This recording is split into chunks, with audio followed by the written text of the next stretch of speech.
Hello student, आइए मेरे maths class में आइए, आपका स्वागत है। हमारा नेक्स्ट सवाल है, राजधानी एक्सप्रेस 650 किलोमीटर की यात्रा 5 घंटे में तय करती है और अगले 940 किलोमीटर की यात्रा 10 घंटे में तय करती है। तो रेलगाड़ी की औसत चाल, औसत गति क्या है? तो औसत गति बराबर होता है औसत वेग बराबर कुल दूरी बटे कुल समय। तो यहाँ पर कुल दूरी कितना है हमारे पास? 650 किलोमीटर और 940 किलोमीटर। ये 650 किलोमीटर और 940 किलोमीटर, और यहाँ पर 650 को 5 घंटे में तय करता है और 940 को 10 घंटे में। कुल यानी 650 और 940, 9 1590, 1590 किलोमीटर की दूरी को 15 घंटे में तय करता है। तो आइए देखते हैं। 15 एकम 15, 15 एकम 15, 15 शून्य शून्य और 15 छक 90, यानी 106 किलोमीटर पर आवर।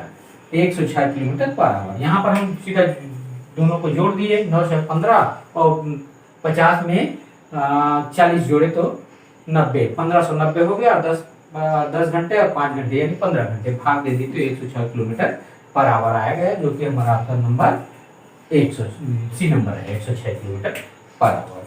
आइए हमने 3 व्यक्ति किसी गली में कुछ दूरी एक से घूमते हुए तय करते हैं। इनकी चाल क्रमशः 2 किलोमीटर, 3 किलोमीटर तथा 4 किलोमीटर प्रति घंटा है। इनकी औसत चाल ज्ञात कीजिए।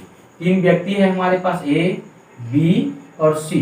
इनकी चाल है 2 किलोमीटर, 3 किलोमीटर पर आवर और 4 kilometre per hour. 2 kilometre per hour, 3 kilometre per hour और 4 किलोमीटर पर आवर। ये इनका चाल दिया हुआ है। तो हम देखिए यहाँ पर दूरी x दिया हुआ है, तो हम इसको अज्ञात, इसको दूरी को हम कितना मान ले? तीनों का एलसीएम मान ले। एलसीएम यानी कितना हो जाएगा? 4 या 12 किलोमीटर।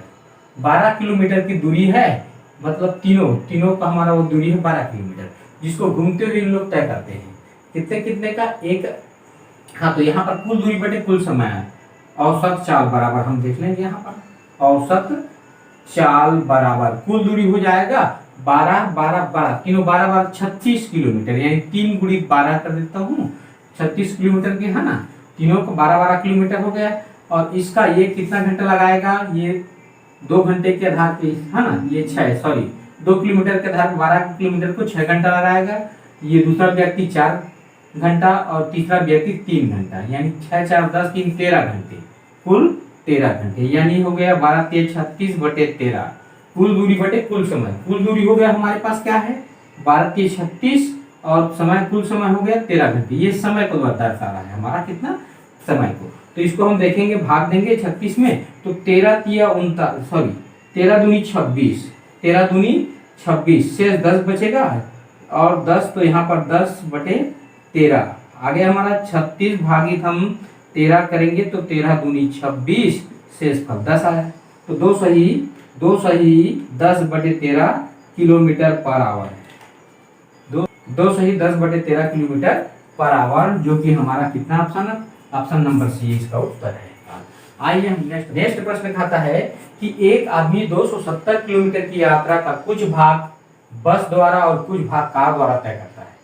यदि वह दूरी का 1/3, 1/3 भाग 30 किलोमीटर प्रति घंटे की चाल से बस द्वारा तय करता है और कार की चाल 45 किलोमीटर प्रति घंटा है, तो पूरी यात्रा की औसत चाल ज्ञात कीजिए। हमारे पास यहाँ पर दूरी दिया हुआ है।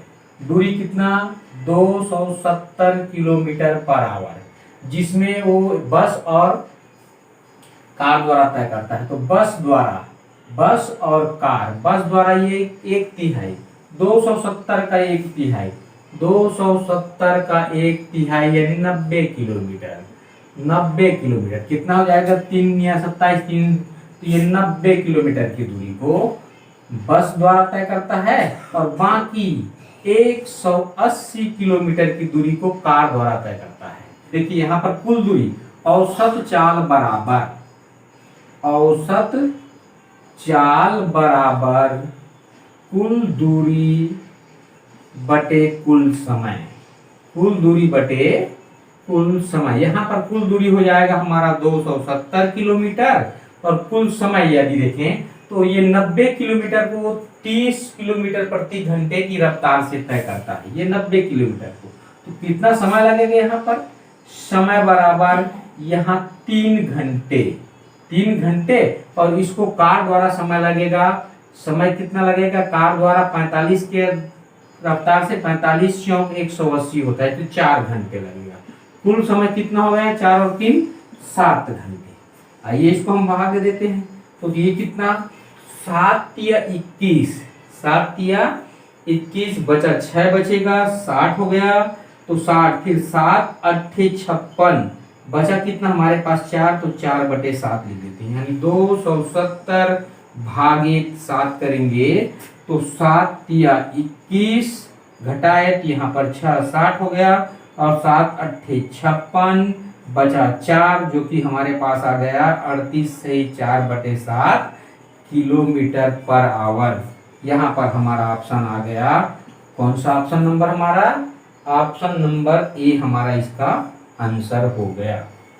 इस प्रकार ये सवाल हमें हल करना है कि औसत चाल वाला सवाल किस प्रकार से हल। सवाल है 9th नंबर का, किसी यात्रा का 1/3 रास्ता 25 किलोमीटर प्रति घंटा की गति से, 1/4 रास्ता 30 किलोमीटर प्रति घंटा की गति से, और बचा हुआ हिस्सा 50 किलोमीटर प्रति घंटे की गति से पूर्ण किया जाता है, तो संपूर्ण यात्रा की औसत चाल क्या होगी? यहाँ पर दूरी नहीं दिया गया है, यहाँ दूरी नहीं दिया गया है, यहाँ पर चाल दिया गया है।